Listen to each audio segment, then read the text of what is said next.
आपल्या माध्यमातनं काल आणि आज दोन्ही दिवसामध्ये एक बातमी जोरदार आहे की महाराष्ट्रातल्या तरुणांच्या हाताला रोजगार मिळण्याविषयी आणि बेरोजगारी होईल ह्या भीतीने विरोधी पक्षातल्या काही लोक छाती स्वतःची बडवून घेत आहेत की महाराष्ट्रातले काही बिझनेस निघून जाणार, काही जात आहेत आणि अशा पद्धतीमध्ये आपण काय करायला पाहिजे.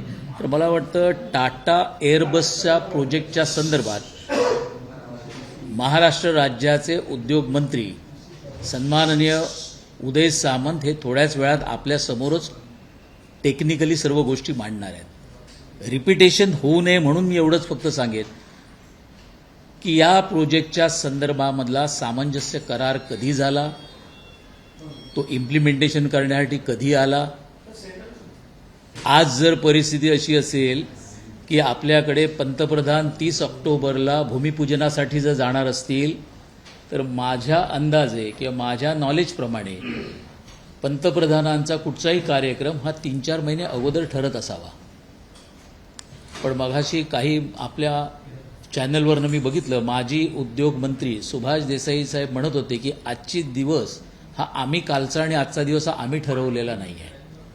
कदाचित महाराष्ट्रातल्या जनतेला सरकार बदलल्यानंतर ज्यांना गुमराह करायचं, तरुणांना काहीतरी वेगवेगळ्या बातम्या सोडायच्या आणि एक निगेटिव्हिटी पसरवायची महाराष्ट्रामध्ये, हा एकमेव उद्योग सध्या त्यांचा चालू आहे. आणि या उद्योगाच्या बाबत आपल्या माध्यमातनं जर फिगर आणि फॅक्ट्स महाराष्ट्रामध्ये, मी एक साधा प्रश्न आमच्या पक्षातर्फे सरकारतर्फे माजी उद्योग मंत्री सुभाष देसाई आणि त्यांचे सहकारी आदित्य ठाकरे जे माजी मंत्री आहेत त्यांना विचारू इच्छितोय, मागच्या एवढ्या वर्षामध्ये आपण मंत्री असताना किती लोकांना आपण कुठचे प्रकल्प आणण्यासाठी प्रयत्न केलेत, ते आल्यानंतर रोजगार उपलब्ध झाले, याच्या तारखा जर माध्यमांच्या समोर ठेवल्या तर मला वाटलं महाराष्ट्रातल्या जनतेला ते एका दिवसामध्ये सगळं पोचून जाईल. उद्योग किती आले, 5-7 वर्षामध्ये उद्योग आल्यानंतर आपण सामंजस्य करार किती केले, इम्प्लिमेंटेशन किती झाले, सरकारने त्यांना काय काय सोयी उपलब्ध करून दिल्या, मग पाण्याची असेल, जागेची असेल, सबसिडी काही देण्याची असेल, इलेक्ट्रिसिटी स्वस्त दिली असेल, या सर्व गोष्टी एकदाच उलगडा करा. कारण यापूर्वीही 2 पत्रकार परिषदा घेऊन मी हा प्रश्न मांडला होता. काही इंटरव्ह्यू मरीनचे बाहेर झाले, चेन्नईला झाले, त्यावेळी पण असाच आगडोम कोसळून अगदी छाती पिटत बसले होते. आज त्याच्यानंतर ते फिगर फॅक्ट्स ठेवल्यानंतर वेदांच्या बाबतीत तोच प्रकार झाला, आज पुन्हा तोच प्रकार झालाय. म्हणजे काही चमत्कार असे ते घडवत आहेत. आणि सगळ्यात कमाल वाटली म्हणजे सुभाष देसाईंसारखे सिनियर लीडर आज म्हणतायत की हे दिल्लीचं प्लॅनिंग आहे, कारण गुजरातच्या निवडणुका आहेत म्हणून असं सरकार स्थापन केलं आणि या सरकार स्थापन केल्यानंतर यांच्या माध्यमातनं ते लोक काही असे उद्योग गुजरातला घेऊन दाखवणार आहेत आणि सरकार म्हणून निवडून येणार आहेत. मग केवढा मोठा चमत्कार आणि काय शोध लावलाय, हे रॉकेट सायन्स त्यांना कुठनं मिळालं मला अजून कळलेलं नाही. म्हणून त्यांच्यासाठी एका शब्दात आणि एक सिंगल लाईनमध्ये सांगतोय, आपण उद्योग मंत्री म्हणून राहिलेले आहात, आपण अनुभवी आहात, सुशिक्षित आहात.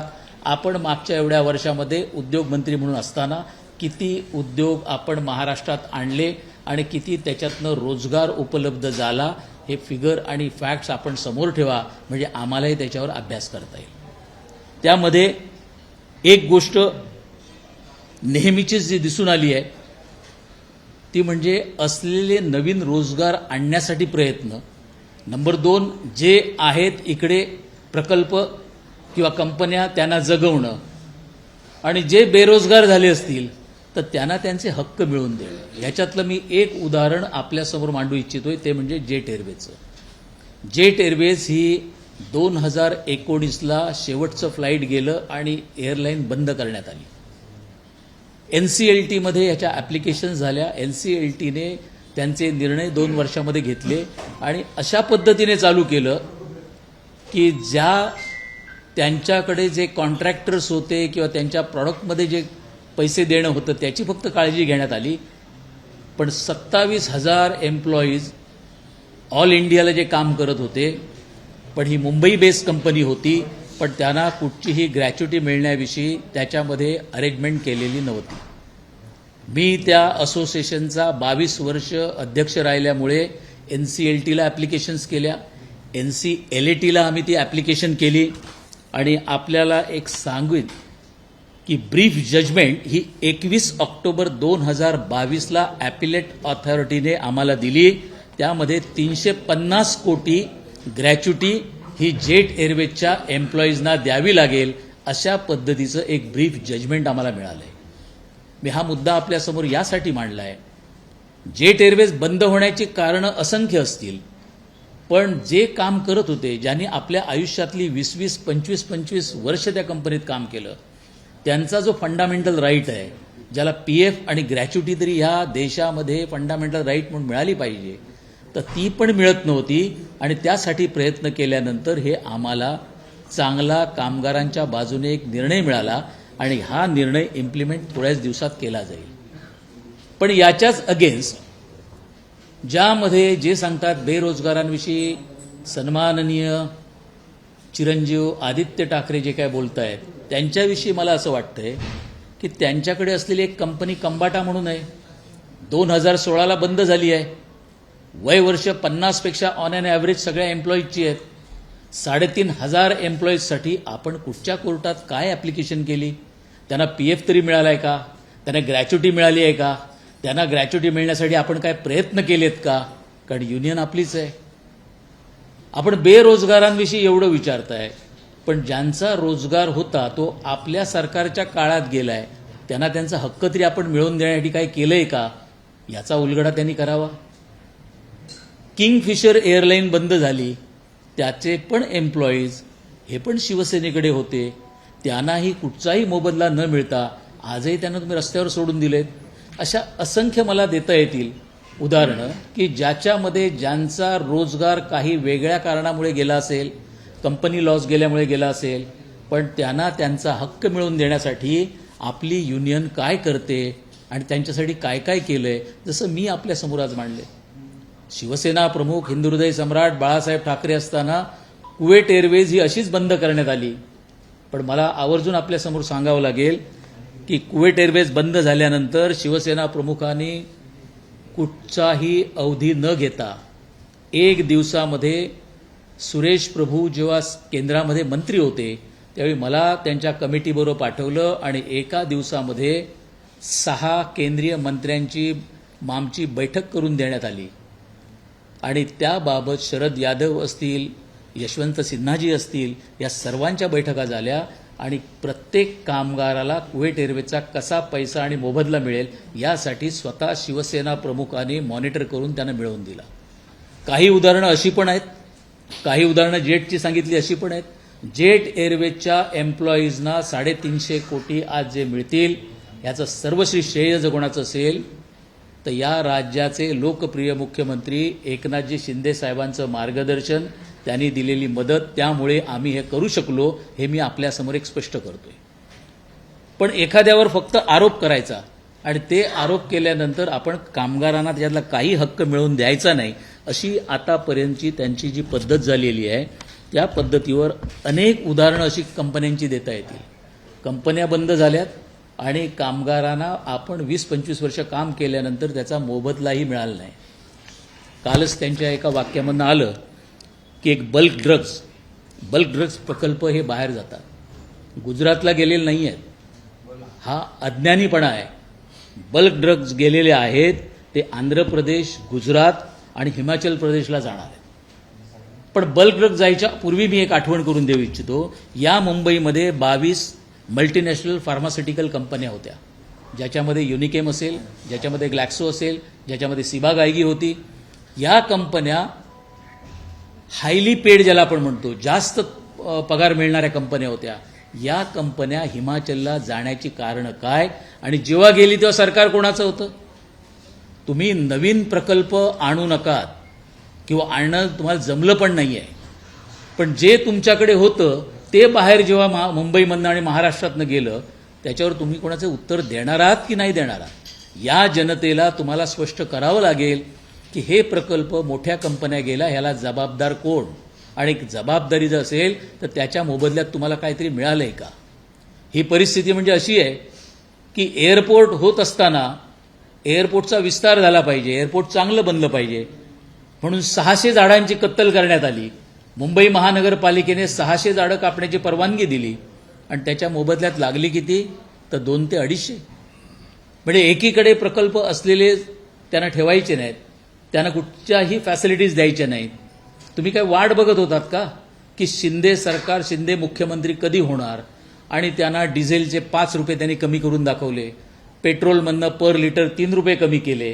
ह्या फॅसिलिटीज आपण असताना 2.5 वर्ष का नाही करू शकलात? कुठच्याही प्रकल्पाला जर त्याला आपल्या राज्यात आणायचं असेल तर जमीन, पाणी, इलेक्ट्रिसिटी, टॅक्सेशन बेनिफिट हे जर आपण दिलेत तर काहीतरी देता येईल.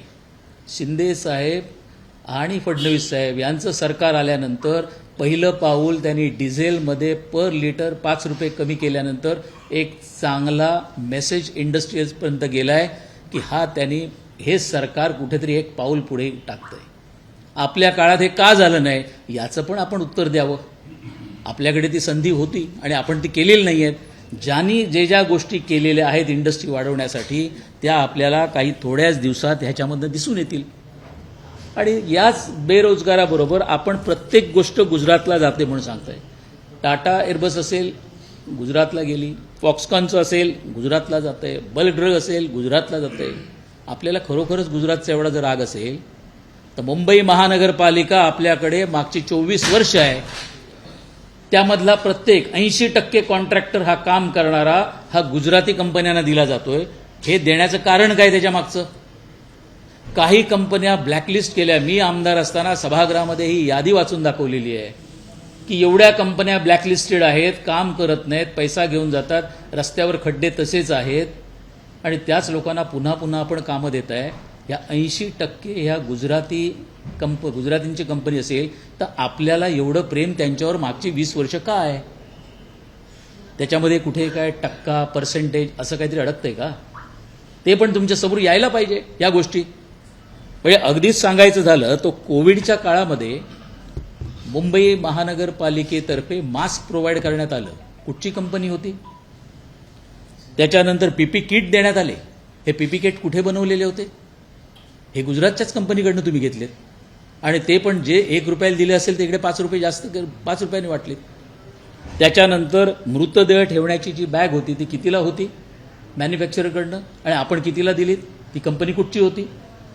या सगळ्या गोष्टीचं कोविड सेंटर ज्यांनी बांधलं त्याचं तुम्ही कॉन्ट्रॅक्ट दिलं, ते कोणाला दिलं?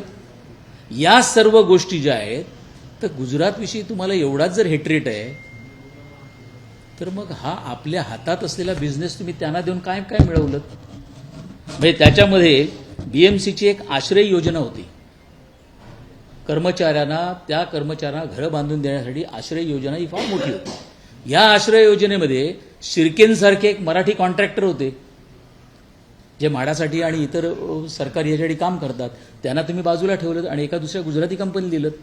कारण मुंबई महानगरपालिकेमध्ये मी आवर्जून पुन्हा सांगतोय 80% कॉन्ट्रॅक्टर्स करणारी कामं सर्व करणारी आहेत हे सगळे गुजराती आहेत. हे आपलं गुजराती प्रेम कशासाठी आहे?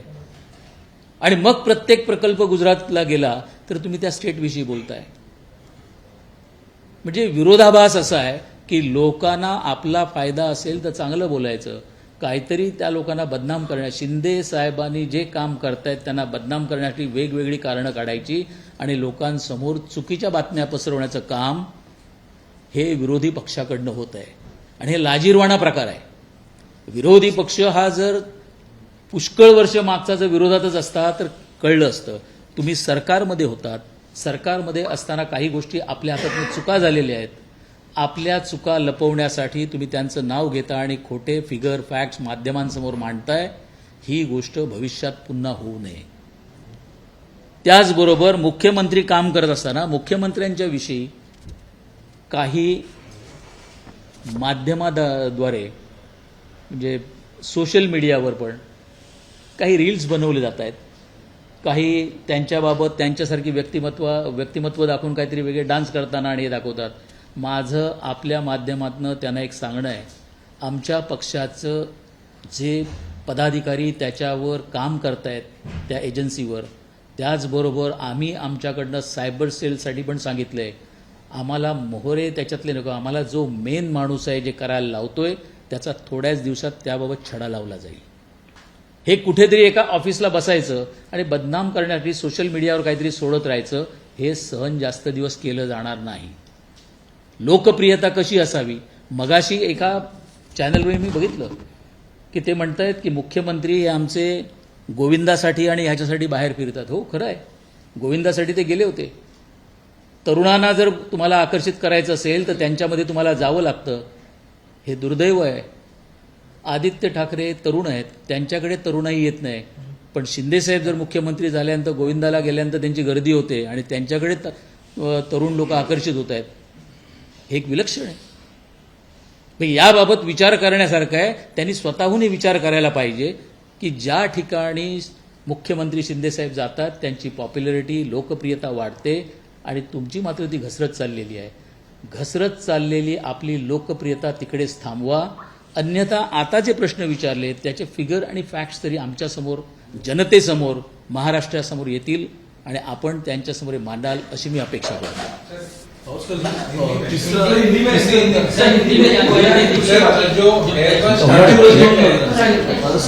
तिसरा प्रोजेक्ट असं महाराष्ट्रामध्ये गेला तर तो गुजरातला गेला की अन्य कोणत्या राज्यात गेला हा सेकंडरी विषय असेल, पण सलग 3दा असं घडलंय म्हणून आता आवाज उठवला जातोय. या सगळ्याचं टायमिंग फार इंटरेस्टिंग आहे. त्यामुळे विरोधक प्रश्नचिन्ह उपस्थित करतात की महाराष्ट्रात सत्ता बदल होतो, भाजपचं सरकार येतं आणि त्यानंतर हे व्हायला लागलं. परिस्थिती अशी आहे की वेदांत फॉक्सकॉन विषयी आपण बोला. अनिल अगरवाल यांची आपण ट्विट बघितली आहे.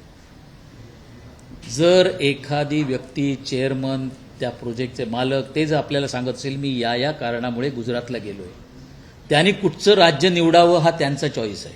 त्यांनी कुठच्या राज्यामध्ये काम करावं आणि त्या राज्यात मला आणखीन जास्त काय मिळणार आहे याचा विचार त्यांनी करायचा आहे. कॉर्पोरेट्सचे जे विचार आहेत त्यांना जिकडे चांगलं वाटते तिकडे ते काम करतायत. तुम्ही सरकार म्हणून त्यांना केलंत का म्हणून एक साधा प्रश्न विचारण्यात आला होता, मला वाटतं एबीपी माझावर, की तुम्ही मिटिंग घेतल्यात, सह्याद्री अतिथीगृहावर मिटिंग झाल्या टाटाबरोबर, पण काय करार झाला का? तुमचा कुठचाच करार झालेला नाही. मग ते जे काही तुमची चर्चा चालू होती ती कशासाठी होती? टेक्निकली होती, फायनान्शियल बिडवर होती, की आणखीन काहीतरी वेगळ्या इंटरेस्टवर होती? चर्चा होणं आणि प्रोजेक्ट आणणं किंवा त्याचं साईन करणं याला काहीतरी महत्त्व आहे. तिसरा प्रोजेक्ट गेला असा नाही. हे प्रोजेक्ट तारखा आताच्या आहेत पण झाल्यात 2-2 वर्षापूर्वी. हा जो करार आहे 21ला झाला आहे आणि 30 ऑक्टोबरला आत्ता भूमिपूजन होणार आहे आणि करार, सामंजस्य करार 21 सप्टेंबर 2021ला झाला आहे. म्हणजे आपल्यासमोर, जनतेसमोर तारखा दाखवल्याच जात नाही त्यांच्याकडनं. आणि दुसरं सांगितलं की बल्क ड्रग्ज आहे, ते बल्क ड्रग्ज गुजरातला जात नाही आहेत. हे बल्क ड्रग्ज हे जात आहेत हिमाचल आणि आंध्र प्रदेश. हिमाचलमध्ये मॅक्झिमम यापूर्वीही फार्मास्युटिकल कंपन्या गेलेल्या आहेत, त्यांना बेनिफिट टॅक्सेशनमध्ये मिळालेलं आहे म्हणून गेलेले आहेत. पण हे कधी गेलेत, ह्या कंपन्या मी जी नावं सांगितली ती कधी गेलेत ह्या पण विचार करण्यासारखं आहे. आज एकावेळी 1, 2, 3 असे प्रकार आपल्या नजरेस येत आहेत कारण आपण यापूर्वी काही केलं नाही म्हणून हे प्रकार झालेले आहेत. हे आपल्याकडे पण येऊ शकले असते. आपण जर मुख्यमंत्री होतात, आपण 4-5 रुपये डिझेल कमी का नाही केलं? काय उत्तर आहे? आपल्याकडे पेट्रोलचा जर रेट होता तर पेट्रोल तुम्ही का नाही कमी केलं? इलेक्ट्रिसिटी, तुम्हाला जर नवीन कुठचं जर प्रोजेक्ट आणायचं होतं तर इलेक्ट्रिसिटीचा रेट आम्ही तुम्हाला कमी देऊ का नाही केलेत? याची उत्तरं का आहेत का? आज फक्त आपण बोलताय याचं कारण आज तुम्हाला कळायला लागलंय. मग मी म्हणेन राजापूरचं नाणार प्रकल्प होता. मी साधी गोष्ट सांगतोय, राजापूरच्या नाणार प्रकल्प येणार म्हणून सांगितल्यानंतर याच राज्याचे उद्योग मंत्री आणि त्यांची काही खास लोक नाणारला जाऊन तुम्ही जर बघाल तर 7-12 मी सभागृहामध्ये 2019च्या वेळी वाचून दाखवलेले आहेत. गुजराती, मारवाडी यांच्या नावावर सगळ्या जागा आहेत. कोकणातल्या जागा हे पावसकर, केसरकर, पारकर यांच्या नावावर असायला पाहिजेत. या मेहता, पटेल, शहा यांच्या नावावर झाल्या कशा? याची कधी चौकशी होणार आहे की नाही होणार आहे? एकीकडे तुम्ही सांगताय प्रकल्प तिकडे चाललाय, तुम्हाला प्रकल्प तिकडे गेला की नजरेत येतोय, पण प्रकल्प इकडे असताना त्याच्या पण प्रॉपर्ट्या तुम्ही कोणाच्या नावावर केल्यात ह्याचा पण उलगडा व्हायला पाहिजे. हा पण जनतेसमोर यायला पाहिजे. तुम्ही जर म्हणत असाल तर पुढच्या वेळी त्यांचे 7-12 आपल्यासमोर मी ठेवू शकेन. आणि कमी नाही, हजारो एकर जमिनी गेलेल्या आहेत. ह्या कोणाच्या सांगण्यावरनं गेलेत? एखादी जर कुठचीही MIDC आपल्याला वसवायची असेल, मग ती महाडला येणार आहे की इंदापूरला येणार आहे, त्याच्या अगोदर जागा खरेदी करायला एक ग्रुप तयार झाला होता मागच्या 2-3 वर्षापूर्वी. हा कोण ग्रुप होता? त्याच्या मागचा उद्देश काय होता? त्यांना सहकार्य कोण करत होतं? तिकडच्या जागा खरेदी करायच्या आणि नंतर तुम्ही 7 पटीने पुन्हा शासनाला विकायचं. हे धंदे कोणी चालू केले होते? आपल्याकडे काही प्रकल्प आले नाही, त्याची अनेक कारणं आहेत, त्याच्यातलं हे एक कारण आहे. पण याही विषयी उलगडा होण्याचं त्यांच्याकडनं गरज आहे. त्यांनी याविषयीची माहिती आपल्या महाराष्ट्राला देणं ही गरजेची आहे. सर, विरोधकांकडनं स्पेसिफिक प्रश्न हा विचारला जातो की जर मागच्या वर्षी हा प्रोजेक्ट गुजरात करण्याचा निर्णय झाला होता, तर मग मुख्यमंत्री आणि उद्योगमंत्री अशा आश्वासन का देत होते की आपण प्रयत्नशील आहोत की एअरबसचा प्रोजेक्ट हा महाराष्ट्रात करावा? कुठचंही एखादा प्रकल्प, मी प्रेस कॉन्फरन्स आमच्या उद्योगमंत्र्यांची बघितलेली आहे. आम्ही शेवटपर्यंत प्रयत्न करणार आहोत की एखादा प्रकल्प आपल्याकडे आम्ही आणणार. त्याचबरोबर ते म्हणाले की पंतप्रधानांनी आम्हालाही प्रॉमिस केलेलं आहे की महाराष्ट्राला मी त्याच साईजचा चांगला मोठा प्रकल्प देणार. या गोष्टी त्यांनी दिल्या आहेत. याचा अर्थ मुख्यमंत्री, उपमुख्यमंत्री आणि पंतप्रधान यांच्यामध्ये चर्चा झाल्यानंच, केंद्राची चर्चा झाल्यानंतरच हे ठरवण्यात आलं आहे. मला असं वाटतं त्यांनी जे सांगितलं आहे याच्यामध्ये काहीतरी तथ्य आहे. प्रयत्न केले असतील, त्या प्रयत्नाला यश आलं नाही. पण ज्यांना यश मागच्या 5-7 वर्षामध्ये आलं नाही, त्यांना 3 महिन्यामध्ये किंवा 2 महिन्यामध्ये यश का नाही आलं, हे विचारणं थोडं चुकीचं होईल असं मला वाटतं. महाविकास आघाडी त्यावेळेस केंद्रामध्ये सरकार होते, यावेळेस तुमची सरकार आहे, तुम्हाला यश का नाही? 2 महिन्यामध्ये जर 2 महिन्या, मी म्हणूनच म्हणालोय की ह्याचा करारच, सामंजस्य करारची मी तारीखच आपल्यासमोर ठेवतोय, 21 सप्टेंबर 2021. जर करार झाला असेल तर तो करार रद्द करून तुम्ही आणणार आहात का? ज्या राज्याबरोबर करार झाला असेल त्यांच्याबरोबर ती इम्प्लिमेंटेशन होणारच आहे. आणि करार व्हायच्या पूर्वी पण हे आपल्यासमोर सांगणं फार महत्त्वाचं आहे. एखादं मोठं प्रोजेक्ट जर तिकडे येत असेल तर 2-4-5 वर्ष त्याच्यावर डिस्कशन होत असेल. त्यांची टीम जाऊन ती जागा बघत असेल, भौगोलिक परिस्थिती काय आहे, ऐतिहासिक परिस्थिती काय आहे, माझ्या इंडस्ट्रीला काय काय चांगला फायदा होऊ शकेल, टॅक्सेशन बेनिफिट मला काय देत आहेत. म्हणूनच मी म्हणालो की आपल्या राज्यामध्ये जो निर्णय महत्त्वाचा डिझेल आणि पेट्रोलच्या किमती कमी करण्यामध्ये घेतला आहे, मुख्यमंत्र्यांनी जो निर्णय घेतलेला आहे, त्याचा इम्पॅक्ट, त्याचा फायदा तुम्हाला काही दिवसात कळून येईल. किरणजी, सर, गुजरातमध्ये प्रामुख्याने पण म्हटलं तर गुजरातमध्ये निवडणुका आहेत आणि या निवडणुकांच्या पार्श्वभूमीवरच हे प्रकल्प तिकडे नेऊन तेथील लोकांना आश्वासित केलं जातंय का, हा देखील प्रश्न विरोधक उचलून धरत आहेत. आज त्यांच्यामध्ये एकच गोष्ट आहे, कुठच्याही निवडणुका डोळ्यासमोर ठेवून एखादा प्रकल्प तिकडे घेऊन जायचा आणि त्यांना काहीतरी वेगळं चित्र भासवायचं, असा कुठचाही उद्देश नाही. ही काही मुंबई महानगरपालिकेची निवडणूक नाही. मुंबई महानगरपालिकेच्या निवडणुकीमध्ये नेहमी सांगण्यात येतं मुंबई आपल्यापासून तोडणार, मुंबई आपल्यापासून तोडणार. तोडली तर कधीच नाही, उलटी गुजरातला नेऊन जोडली आहेत. त्याची मी तुम्हाला फिगर दिल्या जातात. म्हणजे कॉन्ट्रॅक्टर सगळे मुंबई महानगरपालिकेचे गुजराती आहे आणि भाषण करायचं मात्र आता तोडली जाणार, एकत्रित व्हा, तोडली जाणार. काय एकत्रित व्हा? लालबाग परळमध्ये राहणारी सगळी लोक गेली बदलापूर आणि डोंबिवलीपर्यंत. कोणाचं पाप आहे? सक्षम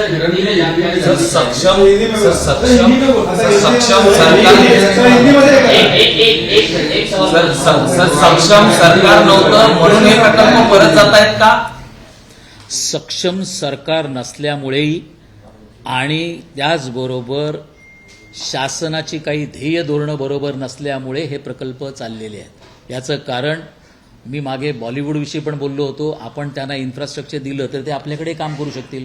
त्यांना का हैदराबाद चांगलं वाटतंय? त्यांना दुसरीकडे का लोक घेऊन जात आहेत? पण याचा विचार आपल्याकडनं सरकार म्हणून कधी तुम्ही करणार आहात का? आणि याच्यापूर्वी तुम्ही का करू शकला नाहीत, याचं उत्तर द्या. किरण जी, आप लोगों के ऊपर आरोप लग रहे हैं कि आपकी सरकार जब से आई 3 महीने के भीतर 3 बड़े प्रोजेक्ट महाराष्ट्र से बाहर चले गए और मैक्सिमम गुजरात चले गए. ये सरकार गुजरात के लिए काम कर रही है या महाराष्ट्र के लिए? लगातार ये आरोप लग रहे हैं. और अभी हाल की जो कंपनी गुजरात में गई है उसके बाद विरोधक ज्यादा आक्रामक. शुरुआत ऐसी है कि ये सब प्रोजेक्ट, तीनों प्रोजेक्ट, ये तीनों प्रोजेक्ट, इनके करार उनकी डिस्कशन, उनके एग्रीमेंट्स ये पहले हो चुकी है, एक एक डेढ़ साल पहले। सिर्फ अभी 2-3 महीने पहले हमारी ये सरकार आने के बाद वो सिर्फ उंगली उनकी तरफ दिखा रहे हैं। मैं आज भी कहूँगा, जो जो एग्रीमेंट्स हुए हैं गुजरात गवर्नमेंट के साथ, चाहे वो वेदांत के हो, चाहे वो टाटा एयरबस के हो, और भी बल्क ड्रग के हो, ये सब अगर डॉक्यूमेंट्स आपके सामने उनको रखने के लिए बोल दीजिए, ताकि लोगों के सामने ये दूध का दूध और पानी का पानी हो जाए। लेकिन अभी ये कहा जा रहा है कि ये जो टाटा एयरबस है वो मिहान में लगने वाला था और उसके बाद वहां से अचानक रद्द हुआ और वो गुजरात चला गया। मिहान में लगने का हुआ था, उसके बाद बीच में मुख्यमंत्री ने प्रधानमंत्री से बातचीत की थी और कहा था कि अब सारे प्रोजेक्ट्स महाराष्ट्र में लगेंगे और कोई दिक्कत नहीं होगी। उसके बाद इस तरीके की चीजें कोशिश तो वही की जा रही है जिनके पहले करार हो चुके हैं, एग्रीमेंट्स हो चुकी है, उनके साथ या उनके डिस्कशन में शायद हमें यश नहीं आया है। बट जो नए प्रोजेक्ट आने वाले हैं वो महाराष्ट्र में आने वाले हैं। बट महाराष्ट्र शासन, महाराष्ट्र गवर्नमेंट इनको भी आने वाले लोगों को कोई कंसेशन या उनको सब्सिडी कुछ देनी होगी। उसके विस्तार में आपके साथ हमारे इंडस्ट्रियल मिनिस्टर उदय सामंत जी अभी आपके सामने उसके बारे में बात करेंगे। एक सवाल ये है कि आदित्य प्रयास की कमी रही, क्योंकि जिस तरीके से बताया जा रहा है कि कोशिश की जा रही थी कि प्रोजेक्ट महाराष्ट्र में लाया जाए। नागपुर के मिहान में इसका हो 22,000 करोड़ का प्रोजेक्ट है, साथ ही साथ एम्प्लॉयमेंट जनरेशन भी हो, लेकिन सर कहीं चूक हो गई और नहीं हो पाई। नहीं, चूक नहीं है, लेकिन एक मैसेज बाहर गलत है। जो जिस बारे में आप कुछ भी प्रोजेक्ट अगर करते हैं महाराष्ट्र में, तो यहां उसके लिए अपोजिट होता है। एक मेट्रो देखिए ना, मेट्रो प्रोजेक्ट पूरा होना चाहिए था 22 तक, अभी हो जाएगा 23-24। रीजन तो आपको मालूम है कार शेड के बारे में क्या हुआ है। आप अगर यही ढंग से अगर रुकाओगे, राजापुर नाणार प्रकल्प होने वाला था, 3-4 साल पे आगे चला गया। आप हर एक जगह पे विरोध करोगे तो आपके पास आने का ही ये मैसेज भी तो बाहर गलत गया है। ये मैसेज देने वाले और करने वाले कौन है, ये महाराष्ट्र जनता को पता है। 2 महीने के अंदर आप एक्सपेक्ट करोगे कि जिसका करार हो चुका है 1-1.5 साल पहले, वो कैंसिल कर दो और हमारे पास आ जाओ, ये बहुत डिफिकल्ट होगा। किरण जी, आप लगातार कह रहे हैं कि गुजरातियों से इतना हेट या नफरत रखना और आपके सारे कॉन्ट्रैक्टर गुजराती होना, आपके 7/12 पर गुजरातियों के नाम होना, पहले से डीपी प्लान लीक हो जाना, ये सारी चीजें आप आरोप लगा रहे हैं और आदित्य कह रहे हैं कि आप लोग सरकार नहीं संभाल पा रहे हैं, लगातार आप लोगों पर आक्रामक है। दोनों चीजों को ये बात सही है कि मुंबई महानगर पालिका में छोटे से छोटे काम करने वाले कॉन्ट्रैक्टर्स 80% ये गुजराती और मारवाड़ी से, उनकी ओनर्स वो है, कंपनियां उनकी है। और ये आजकल की बात नहीं कर रहा हूं मैं, ये गुजरात इलेक्शन की बात नहीं कर रहा हूं मैं, ये पिछले 20 साल से कर रहा हूं। 20 साल से वही है। बहुत सारी कंपनियां ब्लैकलिस्टेड की गई है, उनके ऊपर एक्शन हुई है। आप लोग के माध्यम से जब बारिश चालू हो जाती है, पूरी जनता मुंबई की बोलती है कि यहाँ खड्डे गिरे हैं, उसके ऊपर गाने भी निकलते हैं। लेकिन उस खड्डे के बारे में कितने लोगों की जानें चली गई है, बट करने वाला काम एक ही, वो मालिक उसका नाम वही है, कंपनी का नाम अलग अलग है। ब्लैकलिस्टेड एक कंपनी हो गई, वही मालिक ने बी कंपनी बनाई है और उसने फिर वही कॉन्ट्रैक्ट मिल गया। ये 20 साल से चल रहा है। कोविड के बारे में भी यही बातें हैं कि आप गुजरात करके बोलते हैं। आज 3 आपके प्रोजेक्ट्स गुजरात के वहां गए करके बोल रहे, लेकिन 1.5-2 साल पहले के सब एग्रीमेंट्स या डिस्कशंस किए हैं। ये मैंने फिगर फैक्ट्स आपके सामने रखे हैं। लेकिन कोविड के वक्त जो जो सप्लाई चाहिए था वो सब गुजरात से आपको क्यों लाना पड़ा है? इसका जिम्मेदार कौन है? ये पीपी किट वगैरह क्यों लाना पड़ा है? और उस वक्त तो ऐसा दिखाया गया है कि ऐसे सिचुएशन में क्या टेंडर प्रोसेस करे। करोड्स ऑफ रुपीज के जो कॉन्ट्रैक्ट सामने वाले को दिए, उस बारे में कभी जांच होने वाली है या नहीं होने वाली है? और आपको अगर गुजरात प्रेम हमें नहीं है, गुजरात प्रेम इनको ज्यादा है। अगर इनके ऊपर ज्यादा प्रेम नहीं होता था तो आप इतने कॉन्ट्रैक्ट्स नहीं बीएमसी के देते थे। मैं अगर आज की डेट में ये बोलूं कि मुंबई महानगर पालिका के जितने भी कॉन्ट्रैक्ट्स है ये सब गुजरात ही चला रहे हैं, ये बोला तो फिर भी गलत नहीं होगा। और उसके जिम्मेदार जिनके हाथ में 20 साल से मुंबई महानगर पालिका का जो कारोबार है वही उसके जिम्मेदार है। कॉन्ट्रैक्टर्स करप्शन कर रहे हैं, फिर भी इन्हीं कंपनियों को क्यों दिया जा रहा है? बीएमसी 10 साल से कॉन्ट्रैक्ट उस बारे में हाउस में मैंने पिछले 8-10 साल से लगातार आवाज उठाई है, फिगर और फैक्ट्स रखे, नाम रखे। जैसे मैं राजापुर नाणार के जो आपको बोल रहा हूं, मैं 7 बार आपके सामने रखने के लिए तैयार हूं। अगर किरण पावस्कर की जमीन है और वो कोई मेहता ने ली है तो आपको पेपर में तो आता ही है ना, कि नहीं आता है? मैं वही तो दिखा रहा हूं। ये इतने शाह पटेल मेहता ये जो आए हैं, तब उद्योग मंत्री कौन थे? ये उद्योग मंत्री ने को आदमी अपॉइंट किया था क्या? यही आदमी लोगों ने जाके वहां पर जगह कैसी परचेस की है? उसके बाद महाड़ और मागाट ने वहां पर क्यों जगह और परचेस की गई है? उसके बारे में भी कौन ये ऑपरेट कर रहा था? आज ये बोलना आसान है कि हमारे पास उद्योग नहीं आ रहे। उद्योग नहीं क्यों आ रहे थे, इसका भी रीजन बताया। आज 2 महीने पहले हमने पेट्रोल एंड डीजल के दाम कम करवा दिए हैं। बाकी की भी जो डिस्कशंस है वो भी हो जाएगी। लोगों को अच्छे प्रोजेक्ट महाराष्ट्र में लाने के लिए उस इंडस्ट्रियलिस्ट को कोई अट्रैक्शन तो होना चाहिए। मैं वो स्टेट में नहीं जाऊंगा लेकिन ये स्टेट में आऊंगा, लेकिन उसके साथ साथ आपकी नीयत भी तो होनी चाहिए। कोई भी नया प्रोजेक्ट लेके आए तो पहले अगर इनके साथ बात नहीं होती है तो इमीडिएट उसके लिए विरोध किया जाता है। उस विरोध के आज मैंने आपको बता दिया कि कारशेड का ये हो, नाणार का प्रकल्प हो या और कोई हो, शुरुआत कर देते। हमारे साथ आप डिस्कस करो, पहले हमारे साथ डिस्कस करो, बाद में फिर आपको सॉल्यूशन मिल जाएगा। ये तरीका रहेगा तो कौन सी कंपनी आएगी आपके पास?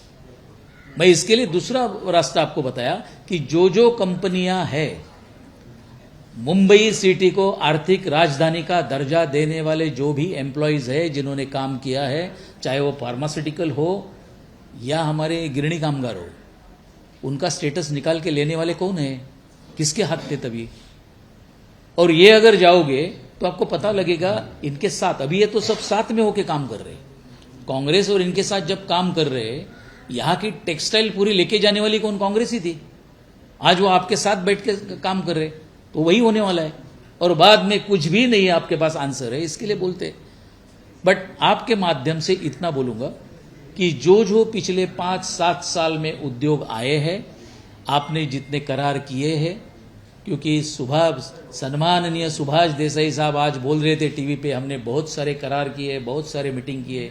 जितनी आपने पिछले 7-7.5 साल में जो मीटिंग किए हैं, जितने करार हुए हैं, कितनी कंपनियां महाराष्ट्र में आई, कितने लोगों को रोजगार मिला, वो आपके माध्यम से राज्य की जनता के सामने वो रखे। किरण सर, एक सवाल है सामना संपादकीय को लेकर। ठाकरे ग्रुप की तरफ से देवेंद्र फडणवीस को लेकर सॉफ्ट कॉर्नर रखा गया और ये कहा गया है कि जो कटुता है आपस में उसको खत्म किया जाए और ये सुलह का प्रस्ताव जो है वो संपादकीय के जरिए एक मैसेज देने की कोशिश की गई है। संपादकीय है का? सामना में कहा गया है कि इन्होंने अगर यही कटुता खत्म होनी चाहिए और हमें पॉजिटिव वे से लेना चाहिए, हम उसके लिए वेलकम करते हैं। चाहे ये बात सही है कि अगर राज्य के आपके सामने बार बार हम लोग एक दूसरे के ऊपर आरोप करने से राज्य का हित चाहते, डेवलपमेंट चाहते, तो पॉजिटिव वे से सबको आगे जाना होगा। लोगों को रोजगार चाहिए, यहाँ कोई राज्य में शांति चाहिए और नए उद्योग आए, उनको एक कॉन्फिडेंस चाहिए कि ये गवर्नमेंट हमें साथ दे। अपोजिशन का काम, विरोधी पक्ष का काम एक ही होता है, अगर राज्य सरकार कहा कुछ गलती करती है तो उसके नजर में लाके दे। राज्य सरकार कोई प्रोजेक्ट लेके आते तो उसको सहायता करे। आखिर दोनों, विपक्ष और हमारे दोनों के काम अगर है तो ये राज्य को आगे लेके जाने के लिए उस राज्य जिसमें सब ये बड़ी कंपनियां पहले थी, वही प्रोजेक्ट वापस लाने के लिए साथ में काम करना होगा एंड पॉजिटिव वे से जाना होगा। एक साइड से गलत ढंग से जाके जो बेरोजगार है उनको आप भड़काओगे तो इस टाइप की आपको जंतरी आपको मिलेगी। बहुत सारे लोगों के आज भी जितनी कंपनियां बंद हुई है, चाहे वो यूनियन सेना की हो या और किसी की हो, बहुत सारे लोगों को आज भी ग्रेच्युटी, पीएफ वगैरह नहीं मिल रहा है। अगर इस बारे में भी आप नहीं कुछ करोगे तो आपको क्या हक होता है बोलने का? बेरोजगार के ऊपर आपके अच्छे अच्छे लीडर वहां बात करते हैं। जिसने ये कंबाटा कंपनी बेची है, तभी मैंने आपके सामने प्रेस के सामने बोला था कि यही कंपनी के सब इक्विपमेंट जो है 250 गाड़ियां एयरपोर्ट के अंदर है, वो BWFS करके कंपनी ने ली है। कॉन्ट्रैक्ट उनके हैं, वो सब लिए हैं, खाली एम्प्लॉयज नहीं लिए। तो ये कंपनी, इसकी कंपनी उसको बेचो और परसेंटेज कमाओ, ये धंधे बंद करो। विनायक राउत वगैरह, इनको कोई आधार नहीं है। रोजगार और बेरोजगार के ऊपर ये बात ही नहीं कर सकते, उनको कोई हक नहीं होता है। अगर है तो जैसे मैंने आपके सामने आज बोला है, कुवैत एयरवेज का एग्जाम्पल आपके सामने रखा है, जेट एयरवेज का आपके सामने मैं रखता हूं। अभी तक पैसा मिला नहीं है, लेकिन 350 करोड़ रुपीस आपको भरना पड़ेगा, यह ऑर्डर हुई है एनसीएलटी की। ऐसे पेपर तो रखो, फिगर एंड फैक्ट सामने रखो, ताकि हम बोल सके। एनसीपी के प्रवक्ता हैं राइट क्रिस्टो, उन्होंने अभी एक कार्टून ट्वीट किया है कि ईडी कुरियर सर्विस महाराष्ट्र से गुजरात सारी कंपनियों को हम ट्रांसफर करके देंगे, आप हमसे संपर्क करें। इस तरीके का कार्टून जो है एनसीपी की तरफ से ट्वीट किया गया है। एनसीपी की तरफ से होना जायज़ है, ईडी का डर तो ज़्यादा है उनको ही है, उसमें मैं नाम नहीं लेना चाहूँगा, बट बहुत सारे, एक नहीं अलग अलग नाम है। कभी अगर ज़्यादा बोलने का मौका मिला तो मैं नाम के साथ और कागज के साथ बात करूँगा। एबीपी माझा, उघडा डोळे बघा नीट।